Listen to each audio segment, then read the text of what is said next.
te pedimos que por favor compartas este video para que todos sepan de lo que han sido capaces estos delincuentes que un día nos gobernaron y hoy son libres y multimillonarios. Recordarlos, vamos a recordar un poco. El primer gráfico, vamos con nuestro primer gráfico, Carlos Salinas de Gortari.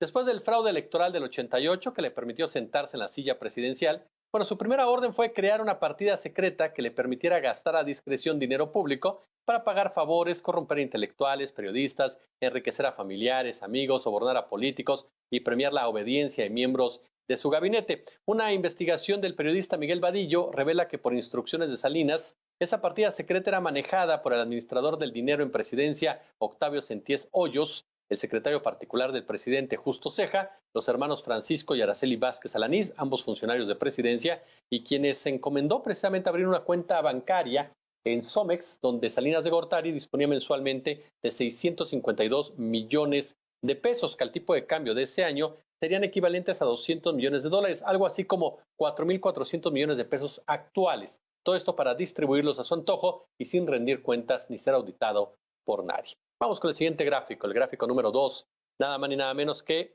el mencionado, el reaparecido Ernesto Zedillo. Pesan muchos expedientes que describen el enorme daño que causó a la nación, como por ejemplo el multimillonario robo del Fobaproa y PAB, el remate de los ferrocarriles, los contratos de obras públicas entregados a las empresas de su familia, los favores fiscales, perdones y condonaciones de impuestos que Hacienda y el Servicio de Administración Tributaria concedieron a sus hermanos cuando Ernesto Zedillo era presidente, sin olvidar los vínculos con el narcotráfico. Recordar que el Instituto Nacional de Combate contra las Drogas intervino a los teléfonos de varios integrantes del cártel de Colima, encabezado por los hermanos Jesús, Luis y Adán Amezcua. En las grabaciones que salieron a relucir conversaciones del suegro, de los cuñados, de los primos, de la esposa de Ernesto Zedillo, el suegro de Zedillo, ¿no? Y los cuñados de Zedillo. El general Gutiérrez Rebollo reporta esto al secretario de la Defensa, Enrique Cervantes, ¿y qué cree? Acto seguido, el militar fue detenido y encarcelado hasta su muerte por una supuesta relación con Amado Carrillo Fuentes. El gráfico número 3. Recordamos a Vicente Fox Quesada. A Vicente Fox.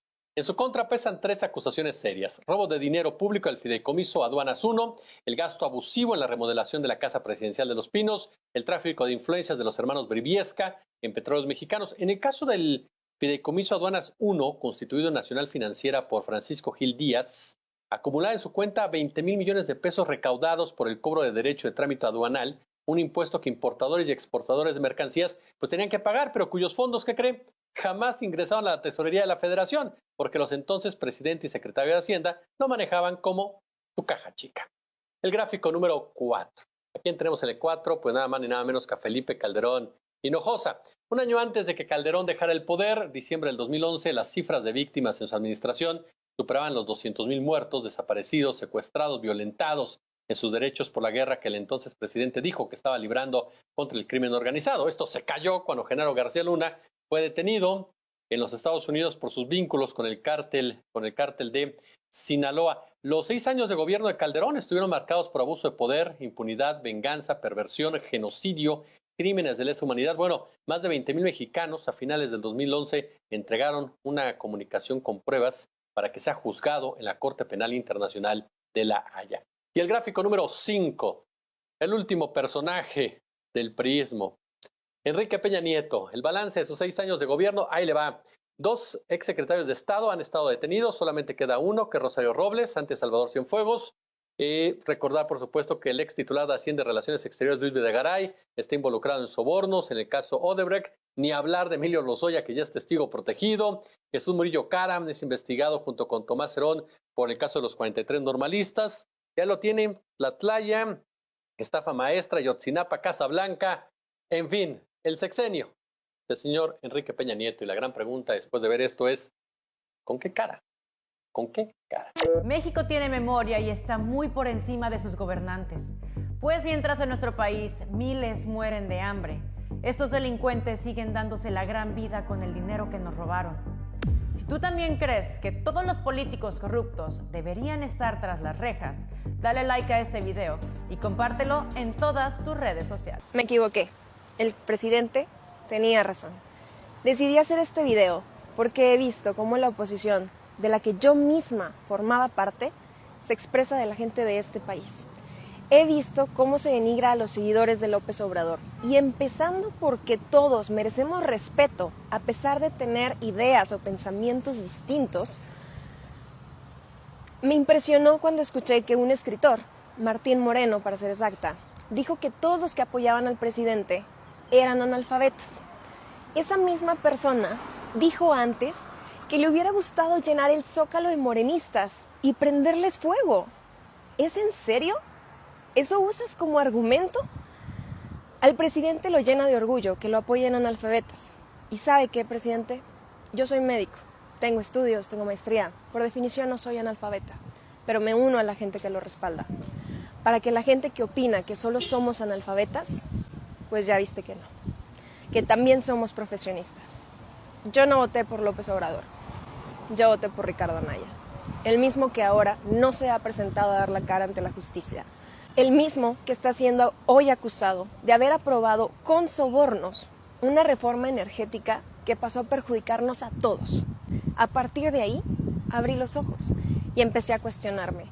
¿Por qué si el presidente está tan mal, tanta gente lo apoya? ¿Por qué mueve tanta gente? ¿Por qué la gente siente que ahora está mejor con López Obrador? Porque ahora los que marchan y se quejan del gobierno son los que tienen dinero. Esos que están en una situación privilegiada. El pueblo está bien, están satisfechos con los resultados, y por lo contrario, es la oposición y sus líderes nefastos los que ahora están haciendo tanto daño. Me avergüenza reconocer que yo misma dije que AMLO no sabía gobernar, y que las cosas con él iban a ser peor que antes. Después vi a mi abuelita muy contenta con su pensión, y me dio más vergüenza cuando me dijo que los gobiernos anteriores solo daban apoyos en tiempos de campaña y que la pensión era una burla. Antes pensaba que México estaba cayendo económicamente después del COVID, ya sabes, la inflación y demás. Después entendí que esto es un asunto global y que todo el mundo vivía el mismo problema. Pero el presidente no endeudó al país, no cedió ante la presión, y para eso se debe de tener aún más aplomo. También me impresionó cómo lo ven los demás mandatarios. Después de haber visto a Peña Nieto, que no sabía ni saludar, y luego ver a López Obrador, cómo lo escuchan y lo respetan en todo el mundo, entonces es de sabios reconocer y saber ser humildes para darse cuenta que es más la gente que está siendo beneficiada que la minoría que solo estorban. El día de ayer, en Estados Unidos, Felipe del Sagrado Corazón de Jesús Calderón Hinojosa reclamó al embajador de Estados Unidos que por qué no había parado la reforma constitucional. El mismo que usurpó la presidencia y que dice que no va a haber democracia y que sacó al ejército a las calles para su mal llamada guerra contra el narco, que bañó en sangre al país y que costó la vida a muchos civiles, familias inclusive. Después, Enrique Peña Nieto siguió con la militarización. Dicho de otra manera, el PRIAN es el responsable de haber sacado al ejército a las calles. Fue nuestro movimiento el que le dio un marco legal y una operación para verdaderamente atender los problemas de seguridad. Pero es el PRIAN el que pide que intervenga el ejército de Estados Unidos en México, y vienen con una desvergüenza a tribuna a decir que están en contra de la militarización. Les hago un pequeño añadido a su que están en contra de la militarización.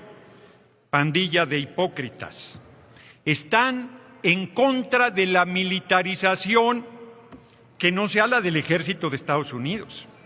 Porque el electorado mexicano no les va a volver a dar nunca el respaldo electoral, y por eso pretenden que una fuerza invasora extranjera los ponga en el gobierno de la República. Eso no sucederá, porque el líder más importante del país, el pueblo de México, apoya esta revolución sin violencia que es la Cuarta Transformación. Son ustedes los responsables del tráfico ilegal de combustible por la reforma energética. Son ustedes los responsables de todas las tragedias que ha vivido la patria y que estamos enderezando en este movimiento. Y termino. y vienen a tribuna a decir que están en contra de la patria, traidores a la patria, están en contra del pueblo, traidores al pueblo, están en contra de los intereses nacionales y por eso están en el basurero de la historia del que no saldrán nunca más. Muchas gracias por su atención, compañeros y compañeras. Fue hasta Estados Unidos para quejarse de que nadie detuvo la reforma al Poder Judicial en México. La respuesta fue inmediata. La presidenta estalló y le tundió con todo, llamándolo espurio, recordando que llegó al poder gracias a un fraude electoral. Y claro, remató con lo más fuerte.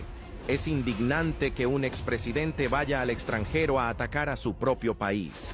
Y pensar que estos mismos apátridas eran los que nos gobernaban, ahora se exhiben solos. Ahí te va. La presidenta Sheinbaum tiene 7 meses y combatiendo el huachicol. Y 80% de... Y escucha esto, deja la aprobación, que es una realidad. Ahí te va. Ha incautado en 8 meses cerca de 40 millones de litros de huachicol. O sea, lo que nunca, ni con el PRI, ni con el PAN, ni con el PRD, ni con ningún gobierno estatal, ni federal. Sí, se la ha rifado en eso. En 11 entidades federativas. Muchas de ellas gobernadas por su partido. Sí. O sea, está diciendo la presidenta, tope donde tope. El secretario García Harfuch combatiendo esto de frente, tocando a la Armada de México, fíjate, aduanas. O sea, eso hay que reconocerlo. La verdad es que la presidenta, independientemente del huachicol y lo que queramos son las teorías de quién lo inició, quién se lo apropió, quién no, si hay un combate frontal al huachicol. Atención, pueblo de México. Este video es un recordatorio histórico, una advertencia, un llamado a la memoria. Nunca olviden estos rostros, nunca olviden estos nombres. Kenia López Rabadán, Ricardo Anaya Cortés, Lili Telles, Jorge Romero Herrera. Todos ellos tienen algo en común. Han pedido la intervención de Estados Unidos en nuestra patria. Han coqueteado con la idea de que fuerzas extranjeras entren a nuestro territorio bajo el disfraz de ayuda, seguridad o presión internacional. ¿Por qué? Porque saben que no pueden ganar en las urnas, porque temen al pueblo organizado, consciente y despierto, porque han perdido el control y están dispuestos a vender hasta su bandera con tal de recuperar poder. Eso no es oposición, eso es traición. El artículo 39 constitucional dice que la soberanía reside esencial y originariamente en el pueblo, no en Washington, no en los intereses extranjeros, en nosotros. ¿Quieren que nos invadan? ¿Quieren que nos sometan como colonia? El pueblo de México no lo permitirá jamás. Estos nombres quedarán grabados en la historia como los que quisieron arrodillar a nuestra patria. Mira bien estos rostros, no los olvides, no los perdones, no los repitas. Comparte este video si tú también defiendes la soberanía nacional, porque México no se vende, se defiende. ¡Viva México! ¡Viva! ¡Viva América! ¡Viva! ¡Oh suelo bendito de Dios! ¡Viva México! ¡Viva! ¡Viva América! ¡Viva! Mi sangre por ti daré yo. Gaza arde. Estas son las palabras con las que el ministro de Defensa israelí acaba de anunciar la invasión total por vía terrestre de la Franja de Gaza después de 2 años de genocidio, después de arrasar con la franja las escuelas, los hospitales, carreteras, viviendas. Ahora ya están ejecutando esta fase final que tiene por objetivo, como hemos denunciado desde hace 2 años, el exterminio del pueblo palestino. Quiero denunciar desde aquí la hipocresía de Europa, que está ahora empezando a nombrar la palabra genocidio cuando saben que para el Estado terrorista de Israel ha comenzado ya esta fase final de su plan de exterminio para apropiarse de Gaza. Ese fue siempre el objetivo, lo ha llegado a decir claramente Donald Trump. Quieren arrasar y ocupar ilegalmente la Franja de Gaza, quieren quitarle a los gazatíes su territorio para convertir Gaza en un espacio de lujo, en un resort de lujo, en un espacio de su propiedad para hacer negocio. Queremos denunciar desde aquí la invasión total y mandar toda nuestra solidaridad con el pueblo palestino. Por favor, todos los ojos en Gaza, todos los ojos en Palestina, a intentar parar este genocidio. En Gaza no hay guerra. Hay un pueblo cercado, bombardeado, hambriento y otro que lo controla todo. La ofensiva iniciada tras el 7 de octubre no es un hecho aislado. Es la fase más brutal de un proyecto que busca quebrar la vida palestina en Gaza, con consecuencias letales y calculadas. No estamos ante errores operativos ni daños colaterales inevitables. Los objetivos civiles son seleccionados deliberadamente. Los hospitales no son destruidos por accidente. Son atacados porque sin atención médica las heridas se vuelven una condena de muerte. Las escuelas no son alcanzadas por error. Se bombardean bombardean porque allí se refugian miles de desplazados y porque representan la posibilidad de un futuro. Los niños no mueren por casualidad, son asesinados porque matar a la nueva generación es arrancar el mañana de un pueblo entero. Quienes decimos la palabra genocidio no lo hacemos a la ligera, lo hacemos porque negarlo sería traicionar la memoria de otros pueblos que lo sufrieron, porque callar es ser cómplice. Y si este crimen queda impune, el mensaje para todo el mundo será claro, que se puede destruir un pueblo entero frente a cámaras y satélites, y que no pasa nada. Y si eso se acepta en Gaza, ¿quién será el siguiente? El genocidio en Palestina no es solo una tragedia para los palestinos, es una herida para toda la humanidad.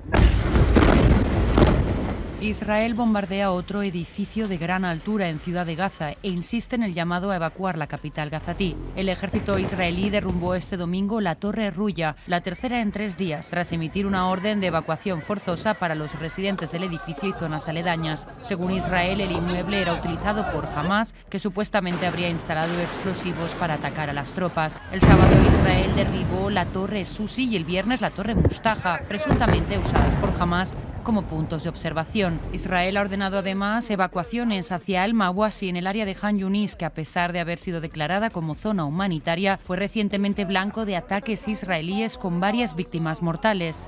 Organizaciones humanitarias advierten que estas zonas ya están desbordadas, con miles de familias hacinadas sin agua, comida ni electricidad. El objetivo declarado de Israel es ahora tomar el control total de Ciudad de Gaza, de la que ya domina un 40% y que considera último bastión. Sigue la hambruna en Gaza y de hecho está yendo a peor. Y me sorprende lo poco que se está hablando de ello cuando seguramente sea lo más grave que está pasando. Las hambrunas, sobre todo las minuciosamente planificadas como esta, funcionan como una auténtica bomba atómica silenciosa. Más peligrosa incluso que los bombardeos. Porque cuando el hambre llega a un cierto nivel, la gente empieza a morir en masa. Oficialmente, el número de personas que han muerto de hambre en Gaza no llega a 500. Pero esa cifra es engañosa, porque por cada persona que muere directamente de inanición y que se contabiliza como tal, otras muchas mueren por causas que no habrían sido letales si hubiese acceso a alimentos. Cuando se sufre por periodos prolongados, como está ocurriendo, el hambre debilita tanto que hace muy fácil que cualquier enfermedad o infección se vuelva mortal. Por eso no es solo una forma cruel de morir, es en sí misma un multiplicador de la muerte. Y además afecta con mucha mayor crudeza a los niños pequeños, porque no tienen las defensas ni las reservas todavía para poder sobrevivir, sobre todo los que tienen ya alguna enfermedad o condición de salud. Sus cuerpos quieren aprovechar la energía para crecer y desarrollarse, pero el hambre se lo impide, lo que hace que incluso a los que sobrevivan y lleguen a adultos les dejará para siempre secuelas, como retrasos en el crecimiento, malformaciones en los riñones o en el corazón o problemas cognitivos. Por eso es tan claro que estamos ante un genocidio, incluso al margen de los bombardeos, porque Israel está usando el hambre como un arma de destrucción masiva contra toda la población y a sabiendas de que afecta especialmente a los niños, que son el futuro de Palestina. Y la solución a esta barbarie está muy clara. Lo que hace falta es que entren enormes cantidades de ayuda humanitaria escoltadas por una misión de cascos azules de la ONU. Esa parece la única forma de que Israel sea incapaz de bloquear su llegada. Mientras tanto, ante la inacción de los gobiernos, en la flotilla seguimos avanzando rumbo a Gaza con toda la ayuda que nos cabe en los barcos.